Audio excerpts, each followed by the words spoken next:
जो Donald Trump का गजा जंगबंदी plan है, इसराइल मान गया है, ये कितना काबिल कबूल है आपके ख्याल में? जी, thank you very much for the invite. देखिए, ये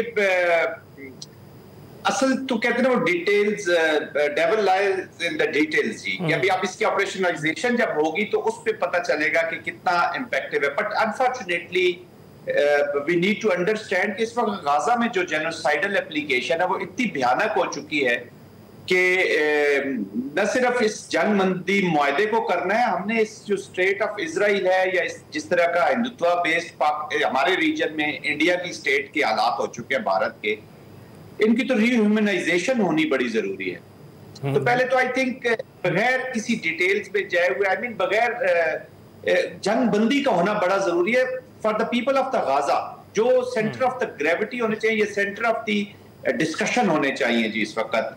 दोज वर द पीपल। देखिए ना, गाजा का तो 2 साल से ये जेनोसाइडल ऑपरेशन हो रहे हैं, लेकिन कतर का जो इंसिडेंट हुआ है by the Israelis engagement in the Qatar, उसने एक कैटलिस्ट का रोल अदा किया, जिससे बाकी अरब ममालिक को भी अपने सिक्योरिटी कंसर्न्स उनके एस्टेब्लिश हुए हैं जी।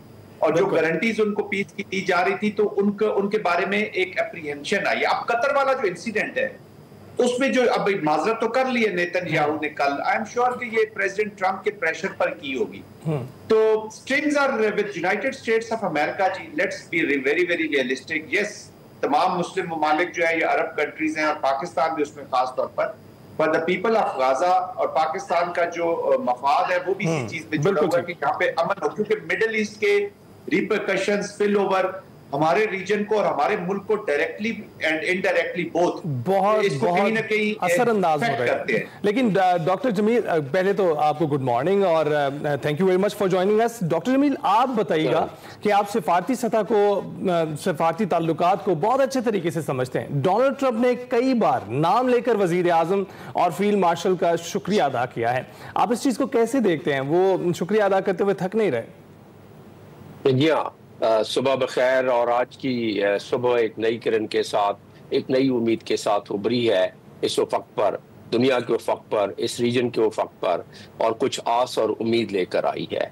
अब आगे चल के देखते हैं, आपके इसी प्रोग्राम में इसका अहाता करने की कोशिश की जाएगी कि इस आस और उम्मीद पर कितनी आस लगाई जा सकती है।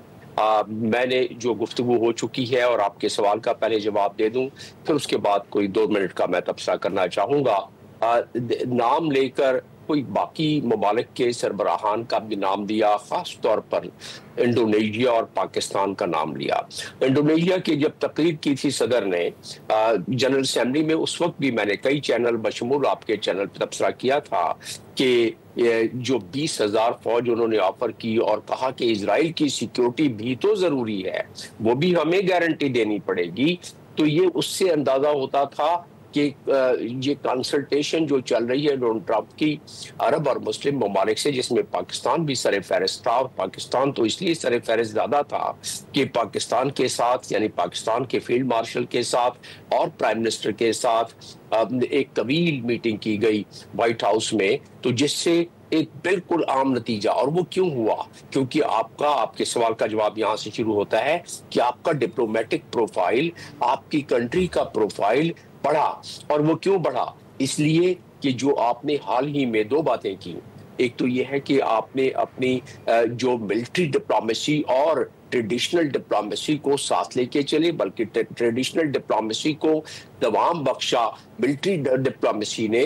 और पिछले कई महीनों से, बल्कि मैं समझता हूं कि कोई 1.5 साल से इस पे बड़ी मेहनत हो रही थी, जिसका के रिजल्ट और जिसके के हमें अजर अभी मिलना शुरू हुआ है, और जिसकी वजह से आप जो ये सारे देख रहे हैं ऑप्टिक्स, इस पे काफी मेहनत हुई है पाकिस्तान की। मैंने अपने करियर में, मैंने अपनी लाइफ में नहीं देखा कि पाकिस्तान जैसा मुल्क 3 दुनिया के बड़ी कुव्वतों के साथ एक साथ अपने रिलेशन बड़े बेहतर तरीके से और बैलेंस तरीके से लेके चल रहा है।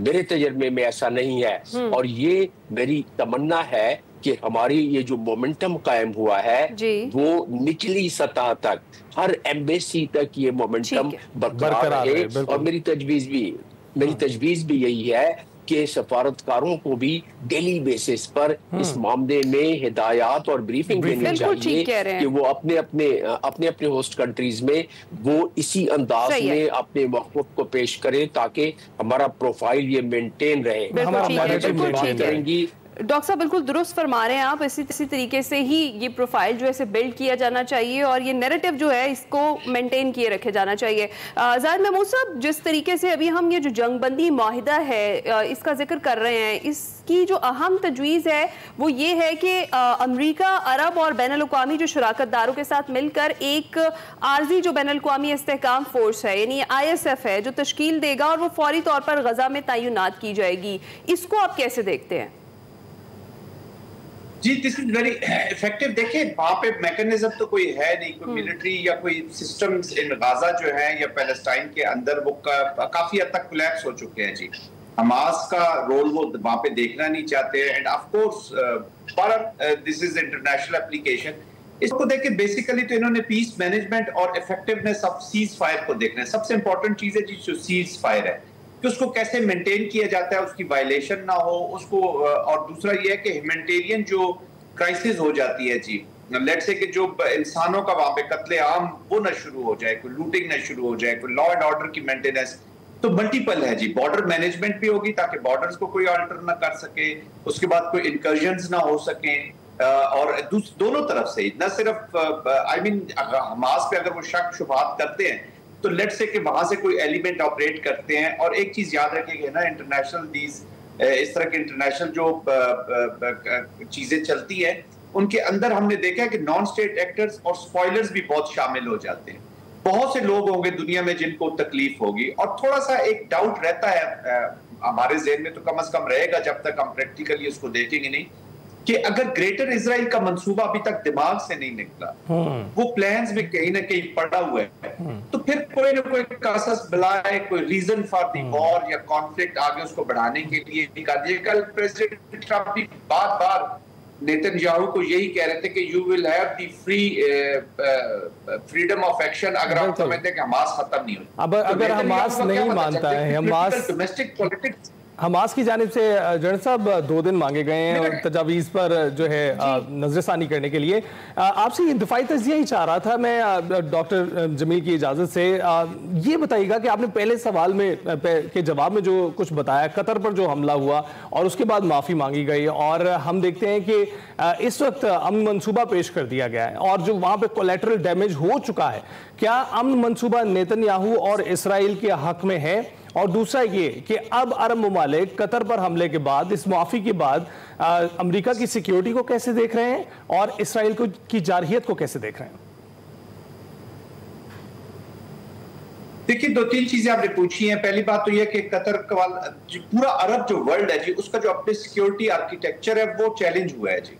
उसको उन्होंने अभी फील किया है कि जो हमसे प्रोमिसेस किए जाते हैं या जिन पे हम बहुत तकिया करके बैठे हुए हैं बिग फोर्सेस जो हैं, तो वो they can't guarantee our security. और एक चीज याद रखिएगा जी, जब तक आपकी स्ट्रेटेजिक ऑटोनॉमी आपके पास नहीं होती, जब तक आपकी सॉवरेनिटी की प्रोटेक्शन के मैकेनिज्म्स आपके हाथ पे नहीं होते, तो फिर ईरान जैसा मुल्क भी सफर करता है। आपने देखा जिस तरीके से वहां पर जो मिलिट्री थी या एयर डिफेंस, एयर फोर्स थी, वो थोड़ी सी वीक थी जी। Huge defensive expenditures, huge defensive budgets, लेकिन वो अपना डिफेंड नहीं कर सकते। पाकिस्तान जैसा मुल्क जो इस वक्त एक maybe we are not economically that strong, maybe क्या surely we are not economically that strong, but अपने से 3 गुना बड़े दुश्मन को हम लड़ रहे हैं बिकॉज हमने अपनी जो स्ट्रेटेजिक इकोनॉमी अपने पास रखी है, अपनी सॉवरेनिटी अपने पास रखी है।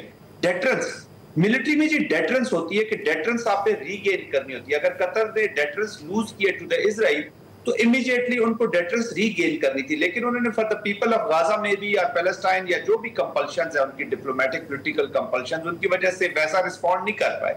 तो आई थिंक प्रेसिडेंट ट्रंप ने वो एक फेस सेविंग समझ लें कि उनके लिए दी है, क्योंकि प्रेशर बिल्ड होते हैं और अपना भी थोड़ा सा जो अमेरिकन इन्फ्लुएंस है उसको प्रोटेक्ट करने की कोशिश की। अभी भी देखें 2-3 चीजें हैं जो हमारे लिए, जरा मेरे लिए कम से कम मैं उसको जरूर गौर से देखूं। एक तो प्रेसिडेंट ट्रंप खुद लीड करेंगे इस जो मैकेनिज्म है गवर्नेंस का, वो खुद लीड करेंगे जी।